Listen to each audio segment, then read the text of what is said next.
You should have said no. I would have said no. Why did they make her? She's not even an employee.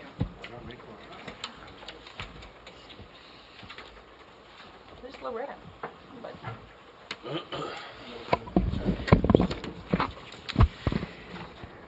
We're all good?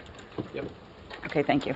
I hereby announce, in accordance with the Open Public Meetings Act, NJSA 10:4-10, that adequate notice of and electronic notice of this meeting has been transmitted on January 12, 2022, and again on August 31st, 2022, by the Secretary to the Asbury Park Press, the Independent, the Two River Times, the Township Clerk, and has been posted on the bulletin board on the main access door to Township Hall and posted on the Township's website, which is holmdeltownship.com. Please stand for the Pledge of Allegiance and remain standing for a moment of silence to honor the military who have been wounded or killed in action, and for our first responders and police officers who keep us safe every day. I pledge allegiance to the flag of the United States of America and to the republic for which it stands, one nation, under God, indivisible, with liberty and justice for all.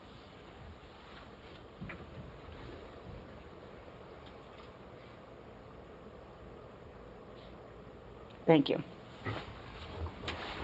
Roll call, please. Okay.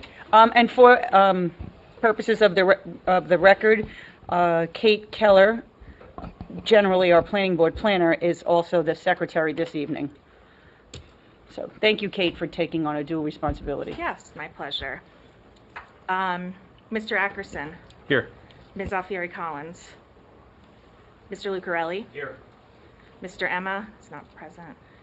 Dr. Gilstein. Here. Mr. Casting. Here. Mr. King. Here.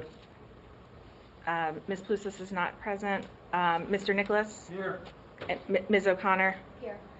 And Chairperson Damaso. Here. I made also note that this is the very first meeting Ron Emma ever missed, so it's pretty impressive.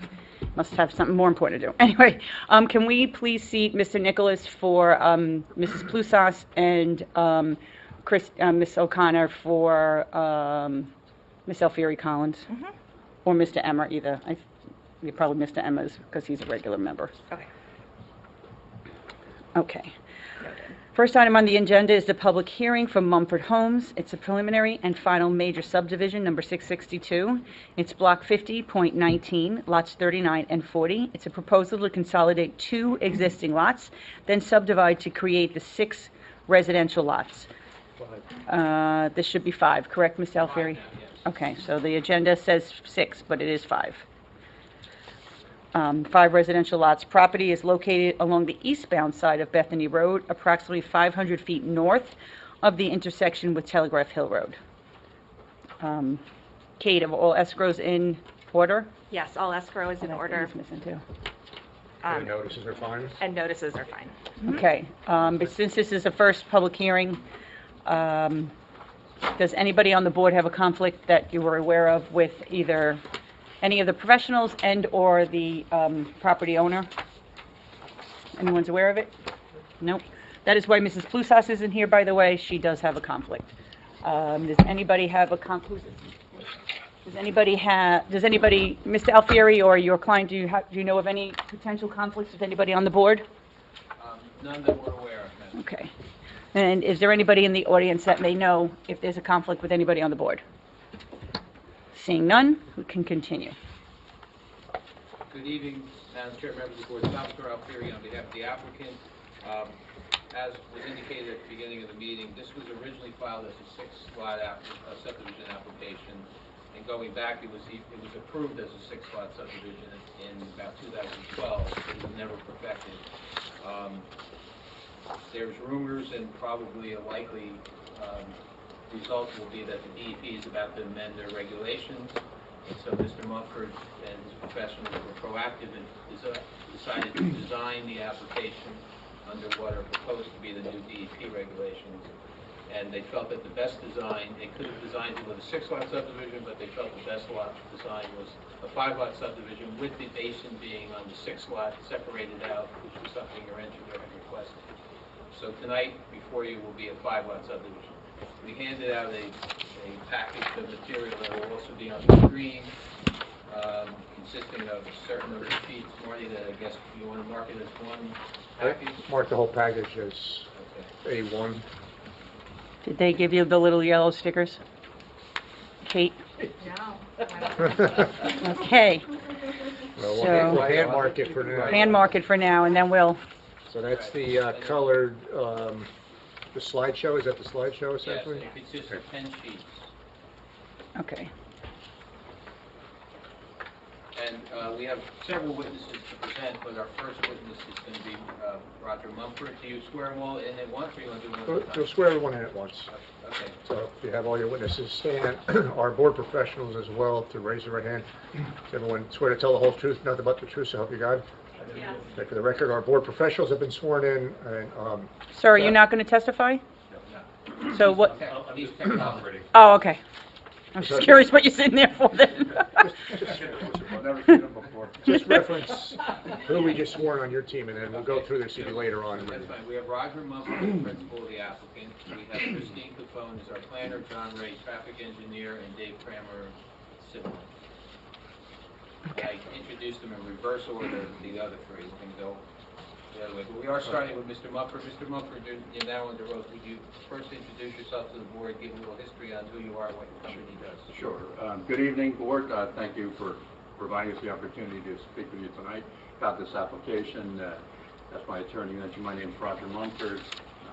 I've been involved with principal in building companies for some decades now. Built several small communities in Holmdel, including recently Holmdel Green at the intersection of Robert Road and Holmdel Road, which has been well received. We closed 2 homes last week, and the people are delighted, which is, our primary objective. But in any event, through the process, we have many calls from people who recognize the desirability of Holmdel, the school system and everything else this community has to offer. So I was interested when I saw an opportunity for the 6-lot subdivision that was previously approved. As a quick note, and as Sal mentioned, our engineer prepared a plan that would conform to these projected DEP numbers, but frankly, I like to have a more consistent architectural approach. The lots are more consistent. We moved the homes away from Bethany Road and so forth. You may recall that 15 years ago, DEP ruled most of the Highlands in North Jersey as a place where you can't build because they thought it would never rain again. I don't want to sound cynical, but at the day they thought it was never going to stop raining. And consequently, these rules project that by the year 2099, it's going to rain 26% more often in Holmdel and most of Monmouth County. Bergen County is going to rain all the time, about 40% higher. Since that time, it never rained until yesterday, so we don't know in the short run, and I did some math today, I'll be 143, which is unlikely that I'll find out how much it's going to rain. But to make a long story short... If you have a good doctor, maybe. I need more than a doctor. There's not enough parts.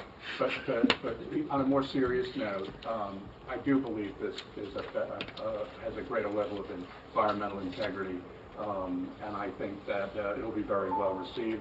Can we go through, Roy, can you just get to where some of the home plans are? so that we're going to do, are you looking at what's on the easel, or who should mark that if you're going to look at that? Well, no, we're only looking at the slideshow. This Okay. is one of the Okay, pages. that's fine. Why don't you start on the first page? The first page is just the introduction. Okay, Just so we can get... All right, right. All right, page 2 is just the colored rendering, which our engineer will get into more detail. That's right. Okay. Okay, so page 3 and 4. One thing about my group is we build really a broad spectrum of architecture. I'm doing a sampling here of homes that are the type of styles that I think would be attractive on this piece of property and that fit, and that comfortably fit, and that can be built with roof framing that complies with height standards and so forth. So this is certainly not, the homes we build will certainly not be limited to what you see here. And even with these homes, we have so many derivatives. We have full-time planners and design center and so forth. So in any event, I just wanted to give you a little bit of a feel for it.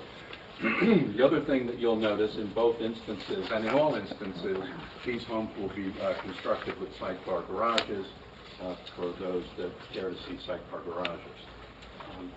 So if there's anything else I can do, let me know. No, I think the rest of the exhibits, the engineer will get into. I like the porch tree. And that's really all we had. We just wanted to introduce Roger to the board and let him give you a background. He's prepared to answer any questions that the board or the board professionals may have.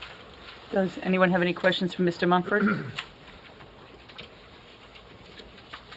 Seeing none, thank you, Mr. Mumford. We really appreciate the So Sal, overview. before you call your next one, it's just that it's clear you mentioned a couple times this has been approved in 2012. There was a preliminary approval for the 6-lot subdivision. He said it wasn't perfected. Yeah, so it was never final though either, so Okay. it was just a preliminary.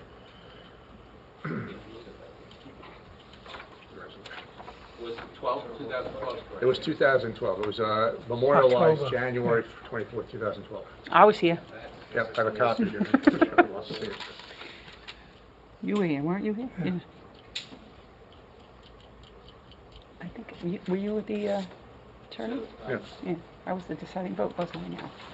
Just have to close it. Thank you, Gasol. And Dave, you're under oath. Can you introduce yourself to the board and then place your professional credentials on the record, please? Of course. Good evening, That's it. Chair Masso, members of the planning board. My name is David Kramer. My business address is 119 Avenue of the Commons in Shrewsbury, New Jersey. I have a degree in civil engineering from the New Jersey Institute of Technology. I'm licensed by the Board of Professional Engineers as a professional engineer since 1998. And I've been before boards such as Holmdel. Matter of fact, I appeared before the Holmdel board back in 2010, 11. All right, I was about to stop you because you went through this. Are all your professionals the same as when you first came the last time? Yeah, matter of fact, we are. Okay. Yes. All right, so- But we only did completeness. I don't think we did any testimony. So, But they certified who they were to our board then. So I'm just, in the interest of saving time, you don't have to do that again tonight. Thank you, though. Thank you, Mr. Kramer. And Mr. Kramer, your firm prepared the plans before the board this evening. That's correct, yes. And we've marked as A1 a package which has several Mhm. exhibits that you're going to refer to. He will The hear one it. that's on the easel, are we going to mark that, or is it in the package? The exhibit that's on the easel is merely a printed copy of sheet 2. we should mark that though as A2. Because we'll keep that upstairs. And that's a colored rendering of the... They're not in that little thing? It is, but. The little yellow stickers aren't in there? more or less. So I'm going to mark this A2 with the... No, right? Yeah, it is. What's the title of that? This is rendering. There you go. First lesson of board secretary, don't ask a question that's going to be dumb answer. Rendering dated, what's the date on it? I'm sorry, Mr. Kramer. It's revised through July 19th of 2020. Okay. Okay, and Mr. Kramer, are we going to start with the aerial of the area? Is that your first exhibit?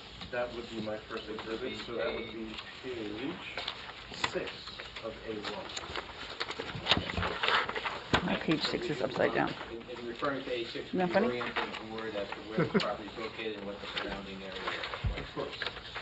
So this is a 3.2 acre parcel that's aggregated of lots 39 and 40 in block 50.19. The property was formerly developed with 3 residential uses. The homes were located along Bethany Road. The property is irregularly shaped. You can see the red outline of the property in A2 and sheet 6. There is about 310 feet of frontage along Bethany Road.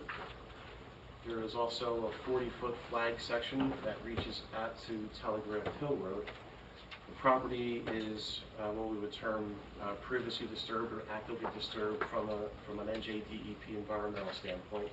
The former uses of the property included an agricultural use many years ago. The 3 homes that were on the property were recently demolished in the fall of 2021, I believe mainly because of code enforcement issues in anticipation of this project moving forward. It's situated about 500 feet north of the intersection of Bethany Road and Telegraph Hill Road. Around the property to the, I'm going to get my bearings Going straight to the south is going to be the Pulte Homes development, which is in the R30 zone of the township. And then you have similarly sized land uses in the R15 zone on the other side of Telegraph Hill Road. The municipal boundary with Hazlet Township occurs parallel to, but not along the center line of Bethany Road. So the first row of homes along Bethany Road are actually in Holmdel Township in the same R15 zone. The topography is generally undulating. Everything drains to a stream corridor known as Flat Creek. Flat Creek runs along the, you can see labeled as a stream on referring to A2 on sheet 6. And that stream continues downstream past the railroad tracks and beyond. On the other side, you can see the railroad tracks on the bottom of the sheet, or the bottom of the screen. On the other side of the railroad tracks is a mobile home development. It's in the RMH zone of the township. So, onto the proposal. We're going to go back to sheet 2, which is the mounted exhibit. As mentioned, Mr. Mumford. Okay, it's 5.3, because I mistakenly said that. When you said 3 point, I'm like, yeah, I think that, 5.3, yeah. thank you. He's a lefty, he's also dyslexic like me. I'll take that Those are off. demonstrated. So onto the proposal, as Mr. Mumford had indicated in his introductory remarks, this was originally a 6-lot subdivision. The board has seen this in the past. Preliminary approval was granted, it was never perfected, and we're not here to stand on that approval. We began with that layout as our step off. Mr. Mumford has a different style of homes, has a different development flair. Frankly, I've been very impressed by Mr. Mumford during this design process. We presented a 6-lot subdivision to the planning board. We were deemed complete at the last meeting, which I want to say is either May or June. Since that time, Njdep announced that they were going to change the flood hazard area regulations over the summer, and their intent was to have the new regulations in place before the end of the summer. My understanding is that still is going to occur, we just don't know when. The most significant portion of those regulations that changed was the rainfall, to which we as engineers and design consultants have to consider when we design things like stormwater management. So under the old regulations, we had to account for a 100-year rainfall of 8.9 inches. So an 8.9 inch depth of rain over a 24-hour period is what we had to size our basins and our emergency spillways and our flood control devices. They increased that by 26.2%. So our new rainfall that we've designed for is 11.2 inches. And that rainfall is estimated to be what will occur in the year 2099. So faced with the upcoming changes in regulation, what Mr. Mumford didn't want to have happen was we get an approval and are going through the resolution compliance phases, the laws change, and we have to go back to the drawing board and then subsequently amend our plans. So we decided that it would be a good idea. It was the best design and the most environmentally friendly design to just use the new regs. So what you see has been designed in accordance with the new standards, which would be that 11.2 inches. And each of the design stones, the 2, the 10, the 25, the 100, are similarly increased, the rainfall values, by that same 26%. Although we could fit a modified detention basin that would accommodate that rainfall with the 6 lots, frankly, I didn't like it. I felt that the basin would have been too close to the homes. It looked a little bit like we were trying to wedge something onto the property. Mr. Mumford concurred. We then revised our design to a 5-lot layout. Specifically on the north side of the proposed roadway, we eliminated all the homes. The house that would have been on the left side of the roadway at the end of the cul-de-sac, that was eliminated in favor of a larger stormwater management basin that has been designed to not only attenuate the increase in runoff from rainfall, but treat the runoff for water quality. Now, one of the main concerns in this application going back several years when we originally were here was the stream corridor, the preservation of the environment, the green belt along Flat Creek. And one of the township's ordinances that's specifically designed to protect the integrity of the streams in the township is the 100-foot stream buffer. This is a variance that we're requesting this evening. I'll go into a little bit more details. I'll go through my testimony, and Ms. Cafone will give you the planning for this work. Essentially, you draw a line 100 feet from the top of the bank of Flat Creek. And I'm going to stand because it's going to be easier for me to show you where Flat Creek actually goes, referring to A2, the mounted exhibit. The stream corridor actually comes, it begins, offsite upstream, comes out and runs along the property boundary, and then continues in a, I guess that's going to be an easterly direction underneath the railroad tracks. This red line that I'm referring to on A2, which is 50 feet from the top of the bank, this is what the DEP requires as a riparian zone, or riparian zone. The riparian zone is an area that parallels a stream, is measured 50 feet from the top of the bank, and anything that you do in that riparian zone under DEP standards is what they refer to as a regulated activity. You need a DEP permit. They have provisions for things like development, and you can disturb up to so many square feet. We're not touching it. We're staying completely outside of that 50-foot riparian zone. The next line, which is a dash, slightly lighter in shade, maroon line, that's the township's 100-foot stream buffer requirement. And if you look on the exhibit, what was there before, what presently exists, this has all been disturbed. So referring to A2, this lighter green coloration, that's essentially lawn area, agricultural area, land that was dedicated to home sites. So the trees have been cleared, it's been graded, it's been leveled. So this, from a DEP standpoint, would be considered actively disturbed. The 100-foot stream buffer line the township requires, parallels the stream bank and includes a lot of those areas that were previously disturbed. What we're proposing as part of our development is to reduce that in some places, but expand it in others, which is a provision that's allowed for in the ordinance. And by doing so, not only are we now preserving much more of a green belt along the stream, but we're actually enhancing it. So where we're adding buffer area to it, we're planting trees, we're reforesting it. And the general intent, or actually the specific intent of that type of buffer would be to filter the runoff before it reaches the stream.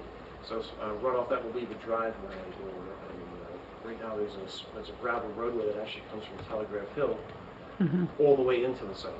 So the non-point source pollutants that would be deposited on that roadway from vehicles, the intent of that 100-foot buffer is so that the water, the runoff, would actually flow through that area, be filtered by the grasses and the existing vegetation before it reaches the stream, and therefore be a water quality enhancement. As part of what we're doing, everything that would run off of the roof, off of the roadway, off of the yard area, would go into the stormwater management basin, and not only be filtered, be treated for water quality, and then be reduced in terms of the peak runoff to Flat Creek. So in general, this is a very general overview. Our development is a short cul-de-sac, RSI is compliant, 28-foot parkway, curbs on both sides. The residential site improvements would identify this as a low-intensity residential access street. That would require a sidewalk on one side, which we provided. It provides an RSIS compliant cul-de-sac, so the emergency vehicles have a place to turn around. The 5 homes which Mr. Mumford described, each home site has a side entry garage. We designed about 35 feet from the face of the garage to the back of the driveway, so vehicles would have adequate room to turn around and necessitate somebody having to back out into the street. We're also proposing a concrete bus stop at the intersection of the new roadway with Bethany Road, so the children would have a safe place to wait for the bus. You can see the landscaping is identified, shown on the rendering. Along the street, we're providing street trees every 50 feet, a mix of maple and oak species, adequate street lighting to meet JCP&L standards. As far as utilities go, this development would be serviced by sanitary sewer, which presently exists in Bethany Road. Electric, cable, gas, all presently exists. We have will-serve letters from all those utilities that go all the way back to 2010. So, on a recap, it's an RSIS compliant development. We embrace the township's design standards. The stream buffer ordinance, I know, is a very big topic and a significant concern to the board members and to the Environmental Commission. A significant portion of our design a significant portion of our design was to embrace that and make sure that what we left behind was a development that was environmentally more sound than what exists there today. Just a couple follow-ups. First, as it relates to the current stormwater management regulations, this design complies with those regulations? Yes, it does. And can you describe the stormwater management lot? It's now a separate lot with certain associated improvements, fence, retaining walls, etc. Right? That is correct. And that will be owned and maintained by a homeowners association. That's right. And, Mr. Alfieri, thank you for reminding me. I failed to go into that. So our original design had the stormwater management basin on an east, That mic's not which on. would have been part of the last home site on the left side of the street. We were able to create a separate lot, It's coming up so as the a green. stormwater management basin would be owned by an HOA, maintained by the HOA, so it wouldn't be a burden to the township, and it now sits on its own lot. Okay, and then as far as outside agency approvals, the road is governed by Monmouth County Planning Board, is that correct? Bethany Road is a county highway. Bethany, it's a county highway. It is governed by the county. We have already received county planning board approval. We're just making sure your mic is on, because Oh, I'm sorry, are you not able to hear me? we just, for the recording. Yeah. Okay. Thanks. So, and You don't Monmouth even County... start over, do you? No, it picked it up enough, I'm only good but at it once, and then I lose. it picked it up enough, but then I just was able to see the red light wasn't on. It just caught my eye. Okay. But it was picking you up enough, but now Great, it'll thank you. pick you up better. What is the status of the Monmouth County Planning Board application? Yeah, this was reviewed by the county, and they issued their conditional approval based on posting of fees and a guarantee. And in terms of NJDP permitting, what type of permitting would be required if this were developed? So, because we have Flat Creek, which is a regulated watercourse in the state of New Jersey, we have to get what we call a flood hazard area verification.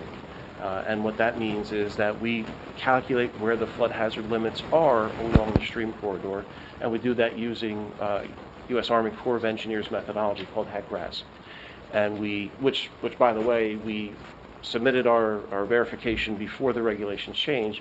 We subsequently amended our application to include the flood hazard area verification based on the 2099 rainfall, and it still remained within the banks of Flat Creek. So we need a flood hazard area verification, which essentially means that the DEP reviews all of our calculations, they concur with them, and they issue the verification.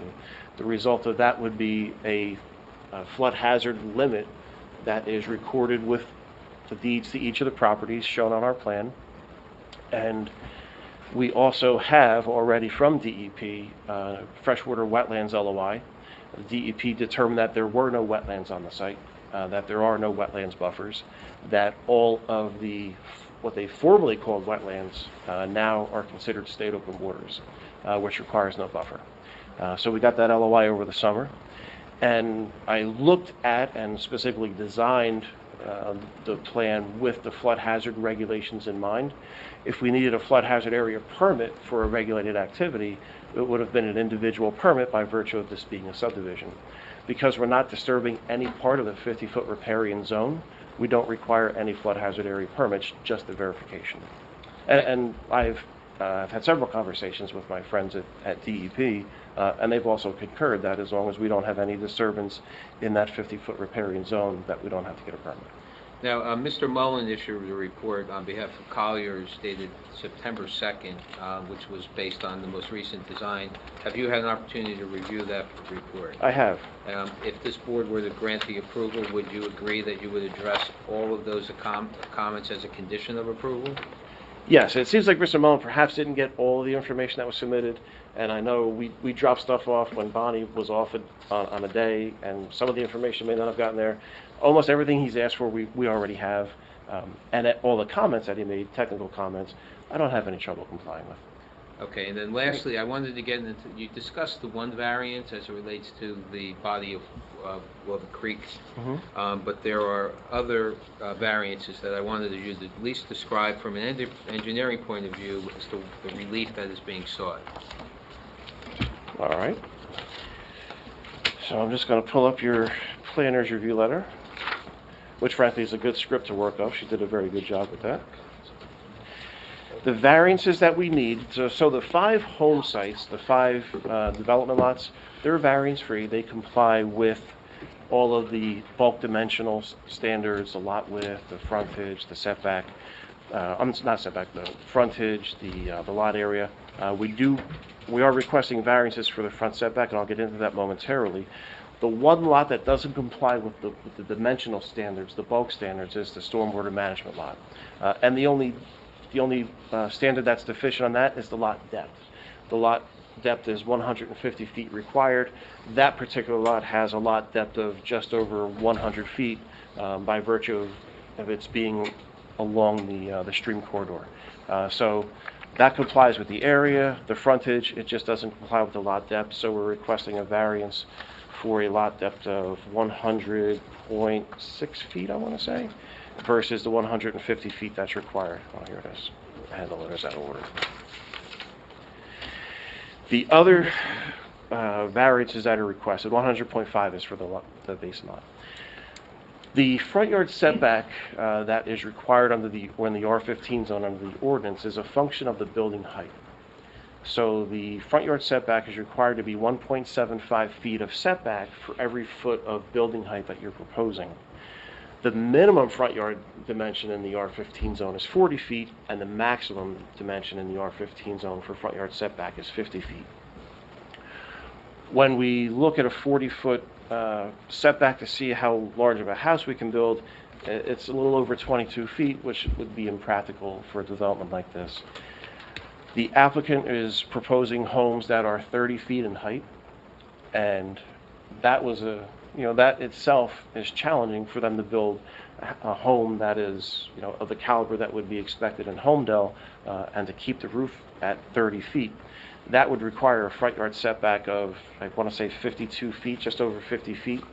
So the requests are for lot 39.01, which would be, First one. The first one is to Mhm. the left of the way. Right there, So lot that one. 39.01, 2, 3, 4, 5. I could actually. The setback dimension for that is requested to be 41.8 feet, where 50 would be required for the 30-foot home. Lot 39.02, which would be the second lot on the left, we're requesting a front yard setback of 41 feet, where 50 feet would otherwise be required for the 30-foot home. 3904 and 3905, we're requesting a front yard setback of 40 feet, where 50 would be required. And 3906, we're requesting a setback of 47.5, where 50 feet would otherwise be required.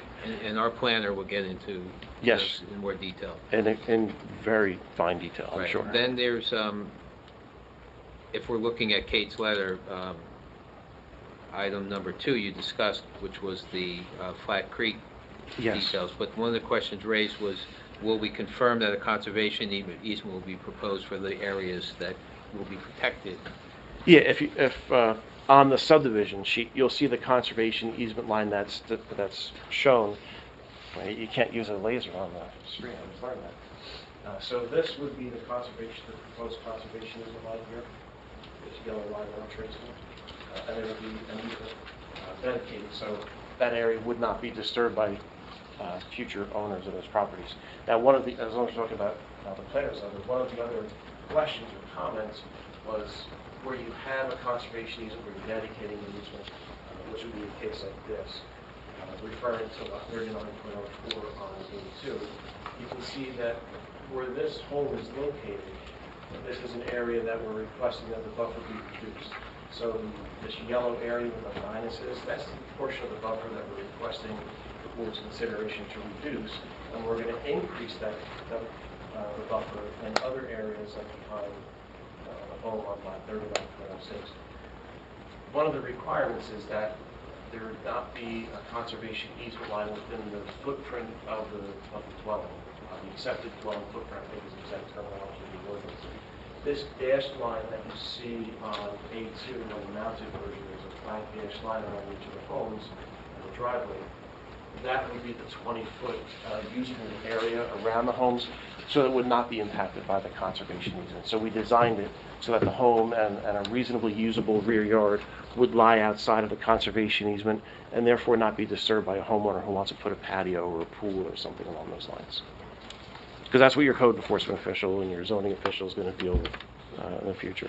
And then, in terms of sidewalks, item number 5 has pointed out that we're proposing sidewalks on one side of the internal roadway.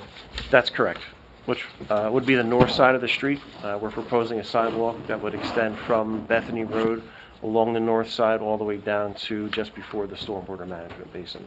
And that would be consistent with RSI's requirements. Okay. And did you touch on item number 3, which is? So another unique feature of the township's stream buffer ordinance is that no accessory structures can lie within 10 feet of that line. The only structure we're proposing within 10 feet of that line would be the driveway, the access driveway, the maintenance driveway for the stormwater management basin. And that would be like a grass paver type driveway where the grass would grow through the interlocking concrete pavers. And any runoff would drain into the basin and then be subsequently treated. But that is the only physical feature we're proposing besides a fence within 10 feet of that conservation easement. That concludes the engineering testimony, Madam Chair. I just have a quick question on that last Sure, sure. point, just because I don't think we're going to have to deal with it much more. But do you know, so the ordinance specifies that if it's less than 200 square feet in total area, it's acceptable. But this is the drive aisle on it's almost the access drive to the stormwater Yes. basin. So it will be more than 200 square feet. So the variance is technically required there. Yes. Just thinking Yeah, I that was concur the that it would be a question. variance, Yeah. yes. Okay. Yeah, 'cause the fence is allowed, but anything that's more than 200. So yeah, so that does technically require a variance. So, okay, that's all. Mr. Alfieri, I just noticed that I omitted a couple things in my testimony. If you don't mind, I'd just like to put it on the record. So back to just in general terms of the development. In the R15 zone, the maximum density that's permitted is 2.5 units per acre. This development on a whole with the 5 units over the correct 5.3 acres is about 1.56 units per acre, which is certainly far less than what's permitted there. And the lot sizes, the actual lot sizes of the 5 developable lots range in size from 23,544 feet for the smallest to 48,914 square feet for the largest lot, where 15,000 square feet is required in the zone. The stormwater lot is much larger. That's about 60,000 square feet. But that is not proposed to have a home on it or be developed, so I don't think that's really an apples-to-apples comparison. So 15,000 is the minimum lot size required. We're proposing 5 lots that go from 23,500 to 48,900. Thank you. Welcome. Do any board members have questions for Mr. Kramer? Go ahead. The 40 or 41-foot setback, is that because you couldn't move the houses back another 9 feet? Well, some properties we can. And I'm going to refer to the screen since it's easy. Lot 39.06, referring to A2, there is substantial room behind that property. We could move that back a little bit. You have that 20-foot development, or the footprint that we have to maintain. So we could move that back by maybe 5 or 10 feet and be up against the conservation easement line. So the conservation easement line that we're proposing is this dashed yellow line that I'm referring to on A2. All of this area behind it is going to be planted with trees and reforested. So we could move that house back by a few feet in similar fashion on lot 39.05. We have about the same 5 to 10 feet that the house could go back. Now you also have to keep in mind that these are perspective footprints. The exact footprint of the home may change depending on the purchaser of the property. So it's possible that the home could shrink in depth and allow more room for a front yard setback. We're trying to describe the worst case scenario or something that would be the worst case scenario. So we could move them back by about that 5 to 10 feet, but that would start to impinge on the rear yard usability. So we feel, and the planner will give you the statutory proofs, but we feel like for a 30-foot building height, setbacks of 40 to 42 feet are appropriate. That lot I think is actually 47. It's very close to compliant. And the setbacks all front on the internal roadway, so they don't impact the public outside of this street. Yes. Yeah, we comply with the setbacks along Bethany Road. How do you intend to demark the easement line? So the conservation easement line, I believe the township has standards for conservation markers which would be slightly out of the ground to let everybody know that this is a conservation easement. They're permanent, yes. This would be recorded with the deed of each property. It wouldn't be subject to the homeowners. They couldn't come back and request that the township move it. This would be something that's duly recorded and would exist in perpetuity.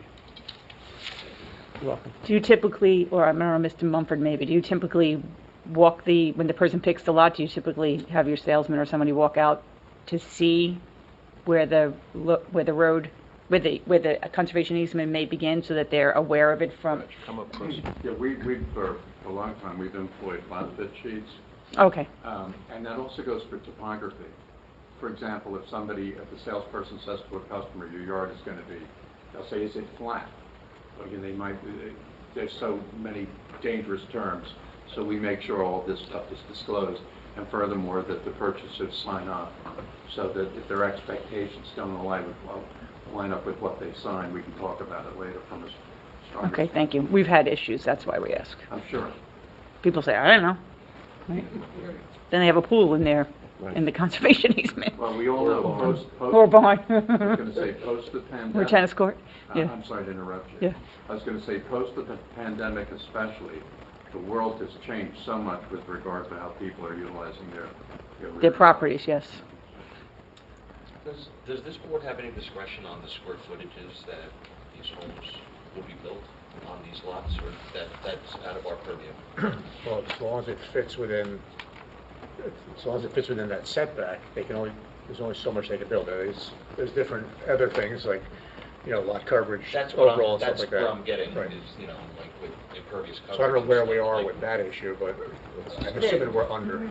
There's impervious coverage for this, pervious coverage requirements for this zone, and there's also an FAR requirement for this Right, zone. okay, so- The one thing though is that, these lots are bigger than what is, typically, That's what, yeah. they're much larger than what the minimum requirement is. Your maximum, for FAR it's maximum, yeah, but so they are, prescribed to that, but they do also still have to meet these other setbacks, like, the front yard, the side yard, et cetera. You hate seeing, being on the zoning board all those years, you hate seeing people coming in for Oh, I know. a variance for everything they need to do after they buy a home. Right. Just to answer your question, Mr. Legrelli, the maximum lot coverage permitted in the zone is 28%. The lots that we're proposing, the 5 lots, range in building coverage 15.9%, 16%, 9%. Still plenty of room. Right, Thank right. you. But there are other zoning controls, setbacks, things of that nature. I was concerned more about the Yes. impervious coverage. Right, if they can't come in and do a pool or do something else, right, that's when you end up you can't put a pathway from your house to your pool. Right, and that's where the larger lot sizes will make that easier here. Thank you. Could you tell me where the sidewalk was going to be again along Bethany? The sidewalk, sure. Or Bethany. The sidewalk on Bethany is limited to a bus stop right here. Right. So there is no sidewalk beyond the property along Bethany Road heading towards the railroad tracks, nor on the other side. I know, I walk that all the time. It's on the other side of the street. Yes, it is. And there's no sidewalks between the property and Telegraph Hill Road either. The property that's on the corner has a retaining wall that's very close to the right-of-way line. Mm-hmm. So it would be very difficult for anybody except that property owner. They'd have to remove all of their yard work, their landscaping, to put a sidewalk in there. So from a pedestrian connectivity standpoint, and when we design things like streets and the sidewalks, we follow the complete streets policy. We always look at, all modes of transportation. There really is no pedestrian connectivity with respect to this property. And we try not to build sidewalks that really don't lead any place and lead somebody on the belief that you're going to go somewhere and you stop a couple hundred feet away. So I felt that the best design here was to provide the sidewalk. Of course, the kids getting to the school buses is a primary concern. That's why we placed a bus stop out there to give them a little bit more room to congregate. Thank you. You're welcome, Mr. King. Does anyone in the audience have any questions? So you're the only audience member. If you have a question now, you may ask it of the engineer of the information that he... Yeah, I do. I live on... If you could come forward, we need to set this up, I'm sorry. I just need you for the record to state your name and your address. It is Don Donnelly at 31 Bethany Road. Okey-dokey. Thank you. I'm at a property that is Thank you, Vanna. virtually right here. We share about 500 feet and another 200 feet of property on line. Oh, so you're the house that you don't see. Yeah, I guess.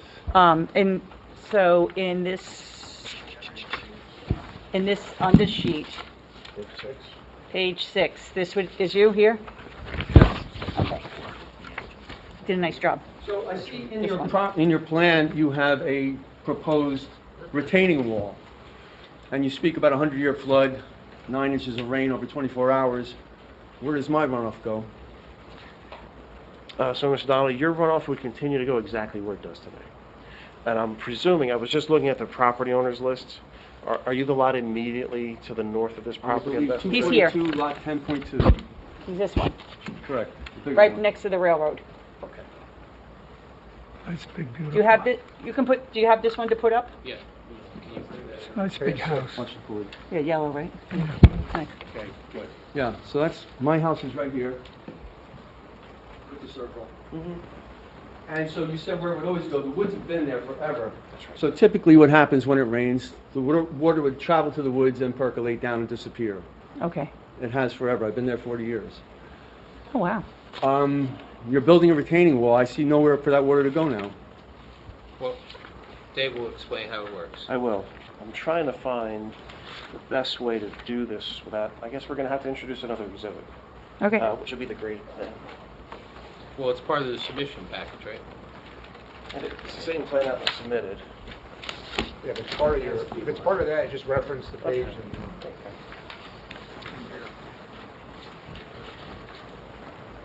I'm actually glad you asked that question because I can't tell you how many hours I spent making sure that this works. Thank you. For you. Mr. Donnelly, and just for clarification purposes, you can ask any questions you want now. If you want to make a statement, like a comment, that's at the end.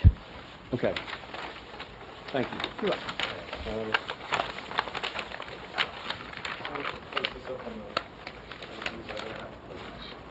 Yep. So we have paper clips. What page is? This is, I'm sorry, Yeah. page 416. It's entitled Grading Plan. Usually we have paper clips. Dated I think October this is 13th, ridiculous. 2021. Let me see. Revised through July 19th, 2009. I got this one. So, Mr. Donnelly, your property Ridiculous. is lot Ridiculous. 42, lot 10.02.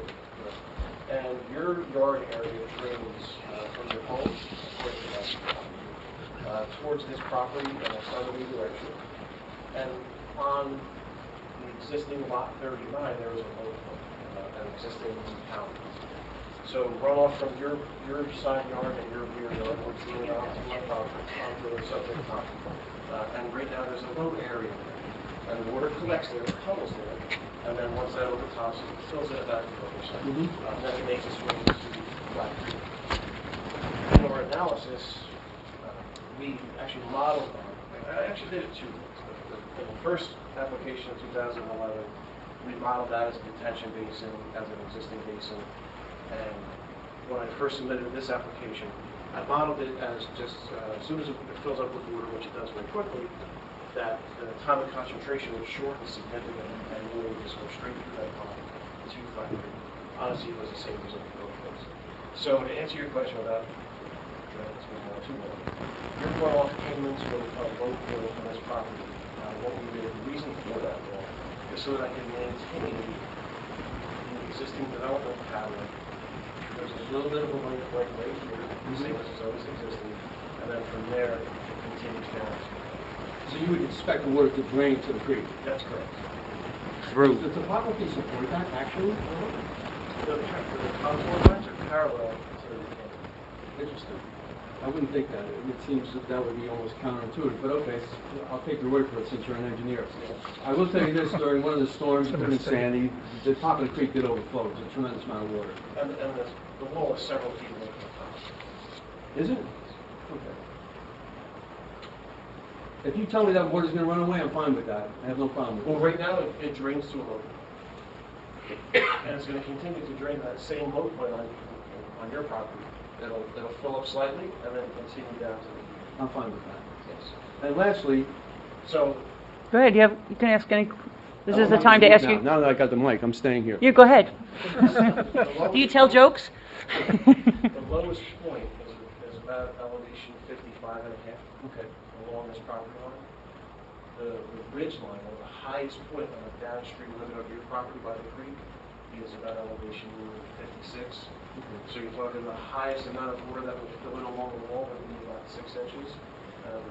Just like this. I've never seen the water go that way, so I'm looking forward to the next big storm. Lastly, we have a lot of trees that we seem to share on the property line that are shown to come out. I'd like to be sure that when you put up your silt screen or whatever you do, that any trees that are mine don't get removed by accident. Okay, there's some big trees there, some small trees, but if you're telling me, you have a drawing in your original set that was online showing trees to be removed. Yes, no, there are trees that are relatively. Those are virtually all yours. Dimitri's texting me about the mic. On this property line, Now. we're sharing trees. Hold on, Chip. You guys, yeah. I'm getting Sorry. texted from a zoning board member who's You watching. can take that off if you need to. Like Elvis. There you go. Just don't start swinging it. So the retaining wall, referring to A2, the retaining wall that you asked questions about is set 10 feet from the property line roughly. And whatever trees are between, the retaining wall and your property, this is going to be an area that we're going to maintain the existing topography. We're not going to change it. So the silt fence that we would put up, would be probably several feet off of the property line and the limits are cleared. So there really should be no danger of the developer clearing your trees. I have none on this property line. Virtually, they're all yours Okay. along here.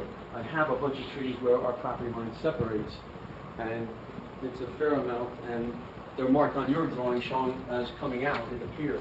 Right, so anything that's not on our property, we certainly don't have the right to remove. But are we And will. removing trees in that dark green area behind the basin?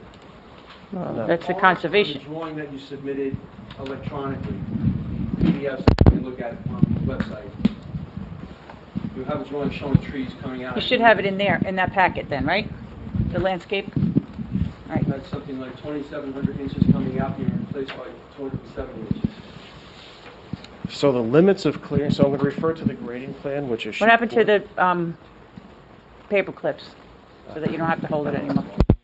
Okay. The limits of clearing, If you're watching, Bonnie, we need you. so our limits of, so the proposed or intended limits of clearing are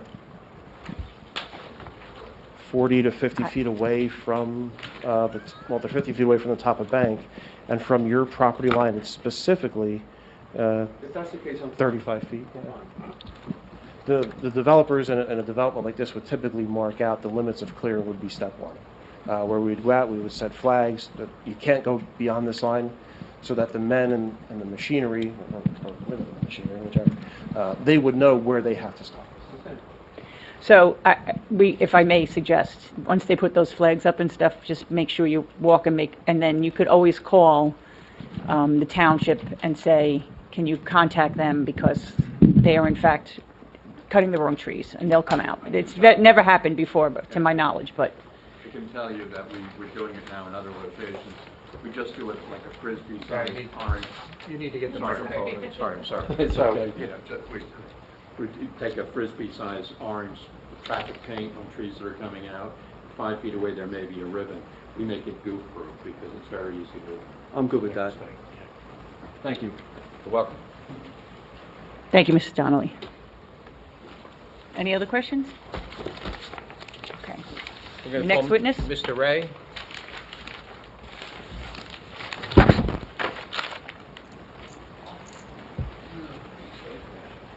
Oh, you had a question? Yes. I'm sorry. Oh, wait, come on back.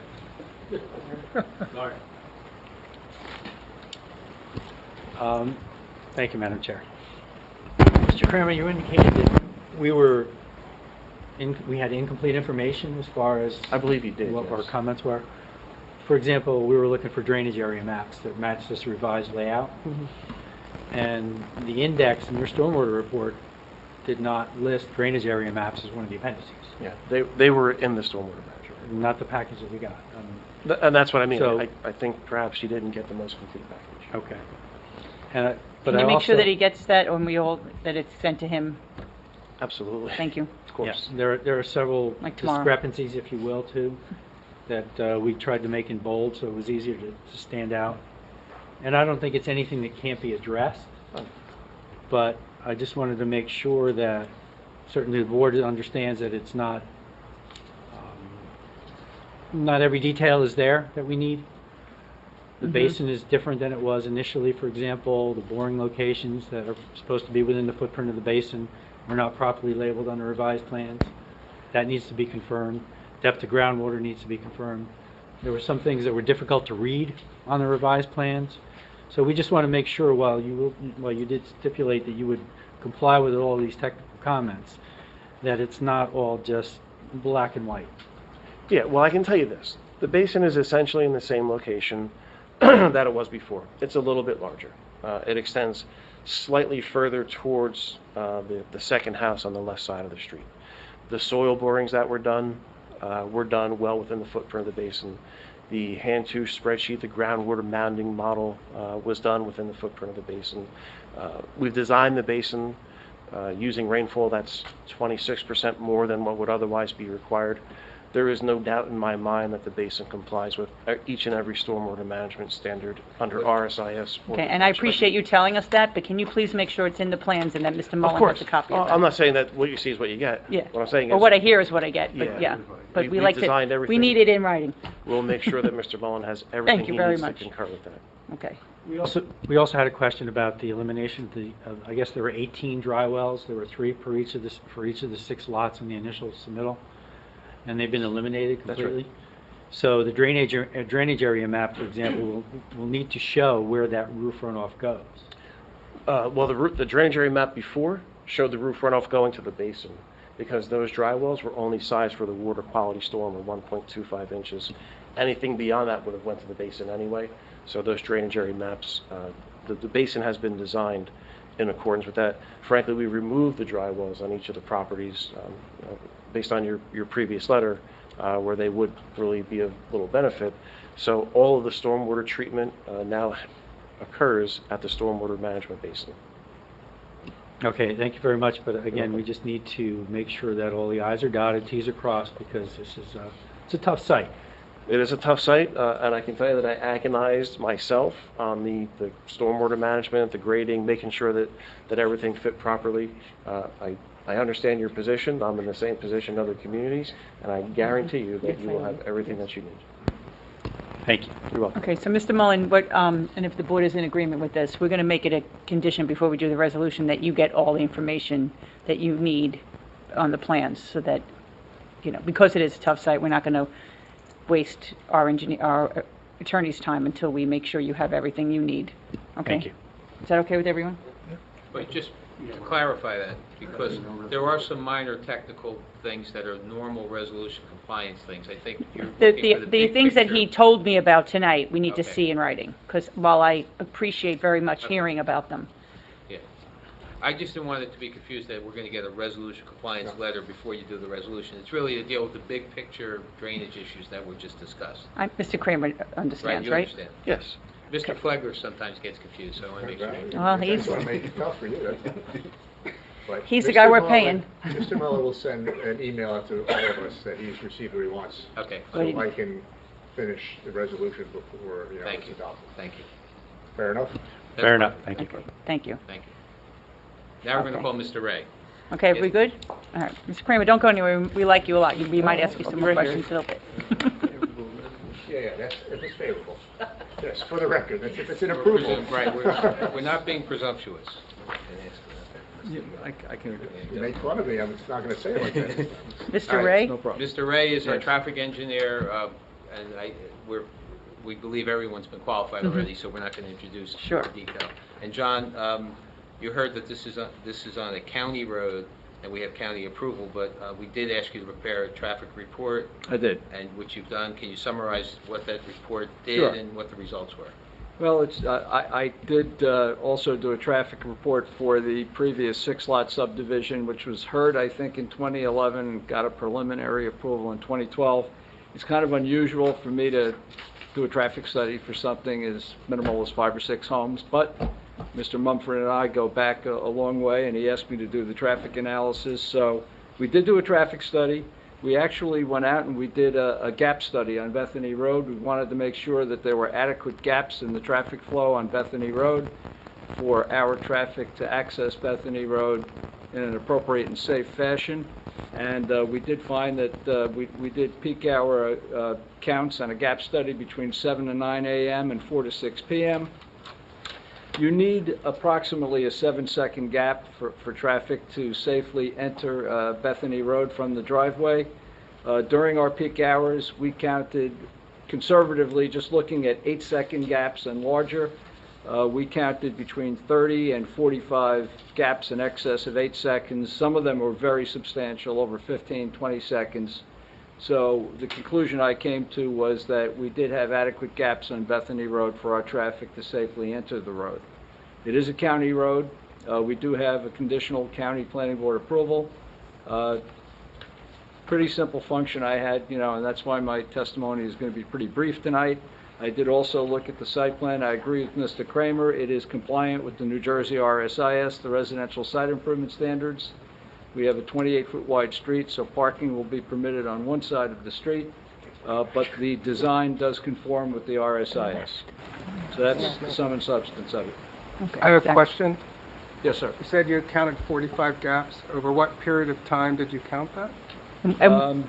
Yeah, what dates? Like, this is not from 2011. It was earlier this year. It Okay. was January 12th of 2022. My traffic counters, and I'm very strict about this, they know weather has to be no issue. There has to be no detours, no accidents, nothing that affects routine or normal peak hour traffic flow. Schools have to be open.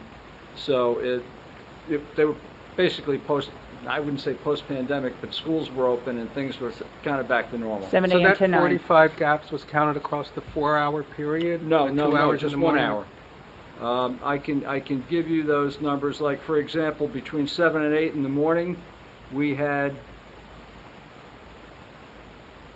39 gaps in excess of 8 seconds. Between 8 and 9, we had... Seems like a lot. Okay, Yeah, so that sure. was a per hour. Yeah, per hour. Yeah. And the important thing to recognize is with the 5 single-family homes, we're looking at basically discharging, 5 vehicles to Bethany Road every peak hour. So the gaps are adequate. That was the purpose of the gap study. Well, and you do have the train gates go down, and we did note how many times the gates went down, and there were 2 occasions, once during the morning peak hour and once during the afternoon peak hour, where the queue on eastbound Bethany Road did temporarily back up to where the driveway is going to be because of the railroad gates being down, but that's normal just about anywhere you have a grade crossing. A lot better than Sycamore Avenue and Little Silver. Oh, that's awful. And I used to be the freeholder, and that was awful. Yeah. So, I actually, but I would, my observation, which is anecdotal, obviously, evidence, is that the traffic actually backs up sometimes all the way to Telegraph Hill Road and beyond during peak traffic hours. That certainly could happen, but again, it's temporary, just when the gates are down, and once So- the gates go up. Certainly. So my concern, because people have become less polite in their driving habits, is that somebody making a left into the development coming, I don't know, north-south. I'm Coming with from Mr. Route Kramer. I have 35. no idea which way is up. From Route But 35. From Route Route 35, that somebody waiting to make a left would then back the traffic all the way up, because that traffic also backs up when the train tracks are closed. So that's a concern of mine, because I think that it could create an issue, because people, don't let you make a turn in front of them. I mean, Bethany and Hazlitt Avenue is a nightmare on certain times. People don't, they can't go anywhere, but they won't let you out, right? And they won't let you make a left. So that's my concern on this same thing. If we're making a left across the railroad tracks, people might stop on the railroad tracks, and that worries me. That, I don't know how would you Did you notice that? I mean, you didn't go out, but did your Oh, traffic? yes, no, I was out there during peak hours. Oh, okay. I've been out there during peak hours, both, you know, for this application and the previous application, and what you've described is a scenario that can possibly occur. If someone, you know, needs to make that left turn exactly at the same time that the, you know, the gates were down or just went up, and there's a queue on eastbound Bethany Road. Fortunately, we're talking about 5 single-family homes. So, you know, we're not talking about a large shopping center. It would be a completely different situation if we had 100 townhomes or a shopping center or something like that. But for 5 single-family homes that So when your could it happen? experience, Yes. I mean, what's the probability? I mean, everything's possible, right? What's the probability of it? Very low, you know, you would have to have that person making that left turn at exactly that time, you know. Because I can tell you in the afternoon, let me just, in the afternoon at 4:40 p.m. and 5:36 p.m., they were the only times that our traffic counter noticed that the eastbound queue extended beyond our side driveway. So it did happen twice, and it was for a short period of time. So Probably, is it though, po- exactly it when prob- somebody's coming home from work, 5:36. Well, Yeah. that's Or when the coming from traffic the flow train. on Bethany Road is at its highest level, between 5 and 6. And may I also ask you, there is a bus stop for the Garden Park Apartments just past the railroad tracks, right? So now there will be, and I know you don't have control, we all know Board of Ed picks the bus stops, blah, blah, blah. But were your traffic counts, did they include when the bus was there? The buses were included in the traffic. Schools were open that day, so any bus traffic that was on Bethany Road was included in the gap study. Yes, absolutely. Well, certainly not at 4 o'clock, but at 7? When was the one done in the morning? 7 to 9 in the morning and 4 to 6 in the afternoon. Okay. Yeah, And 4 I to guess 6, the schools are done, Yeah, but exactly. 7 to 9. Correct. Okay. Thank you. Does Thank anyone you. else? Go ahead, Chrissy. Just that Craig Street, Yes.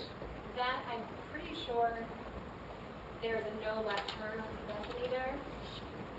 Or Yes. Or is it the other Craig further down? No, it's that one. That one. So you don't have to, I guess it's. Well, the reason why that, I think, is the case is probably because of, you know, maybe backups from Telegraph Hill Road from the traffic signal. I guess the county felt the left turn restriction would be appropriate.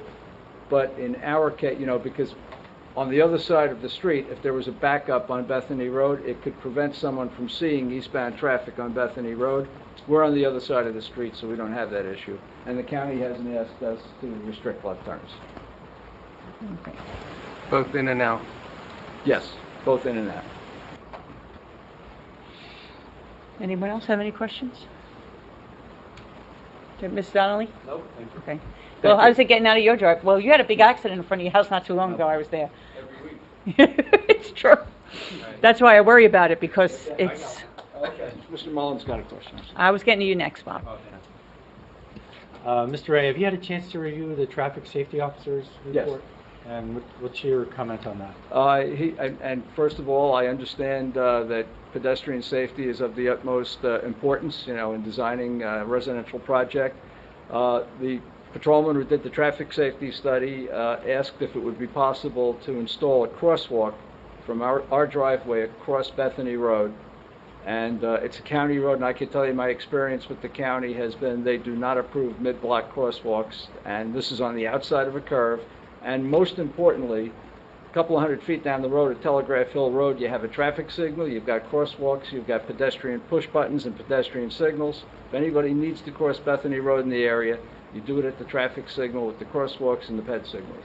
So the county would never approve. There's no sidewalk. But the downside is there's no sidewalk to get there. Yes, and that and Mr. Kramer, you know, did He explained why there's no sidewalk, explain yes. why there's no sidewalk. But I guess that's why the request for the, And it's the same thing as you're heading towards Route 35. The sidewalk, even on the other side of Bethany Road, it ends before you get to the railroad tracks. There's no sidewalk that's continuous to get down to Route 35. I walk that all the time. yeah. Okay, thank you. Thank you.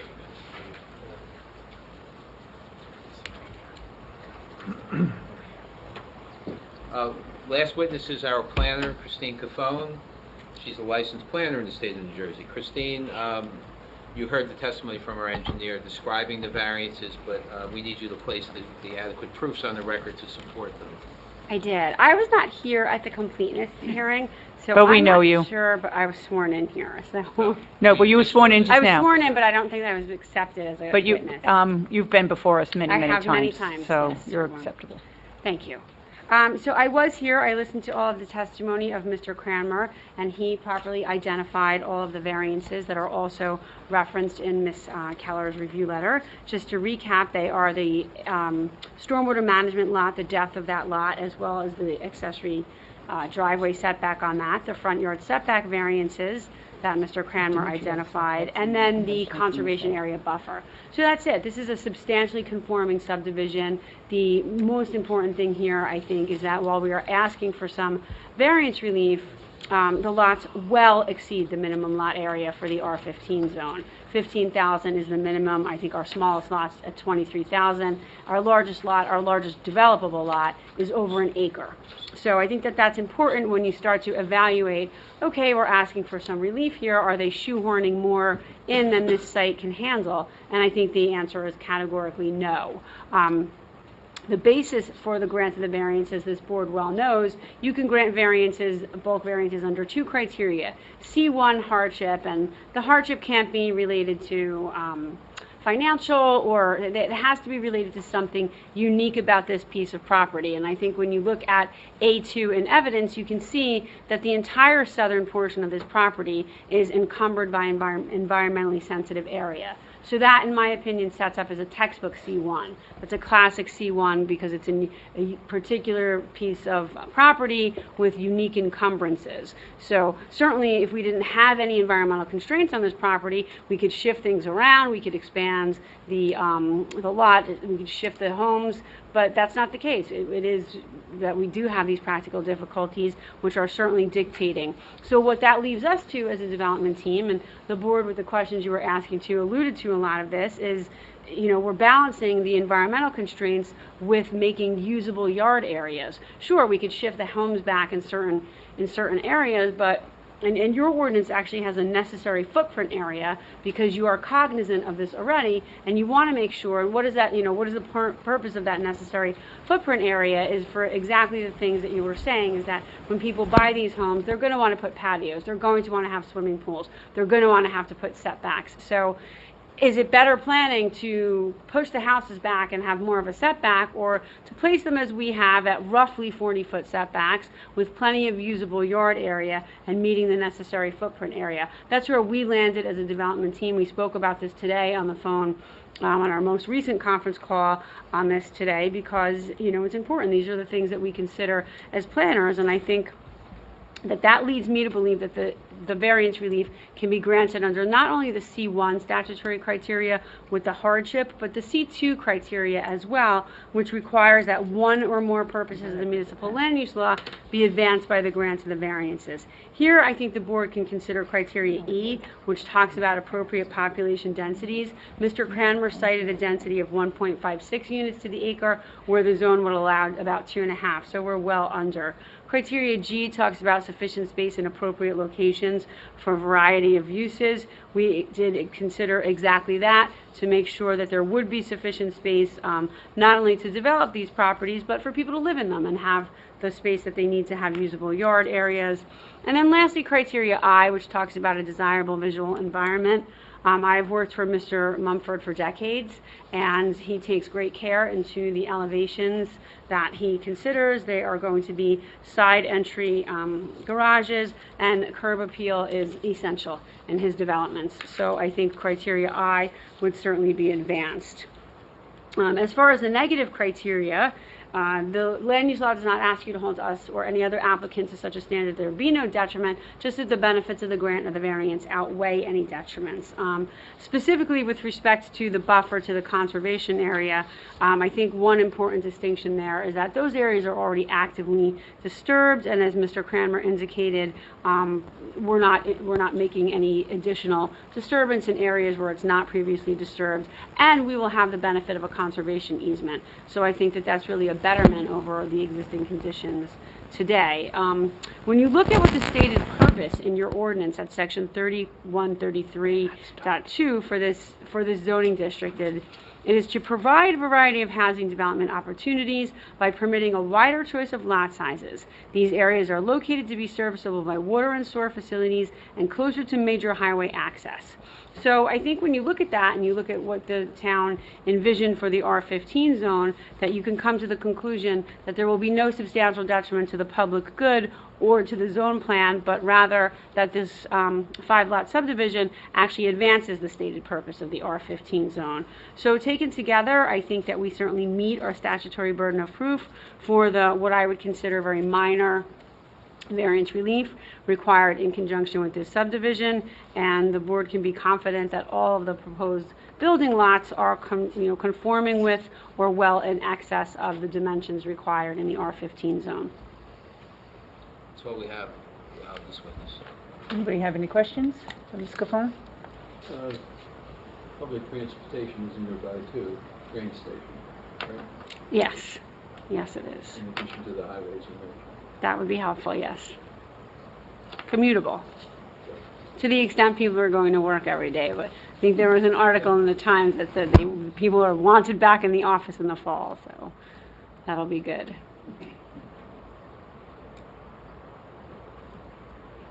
Any other questions?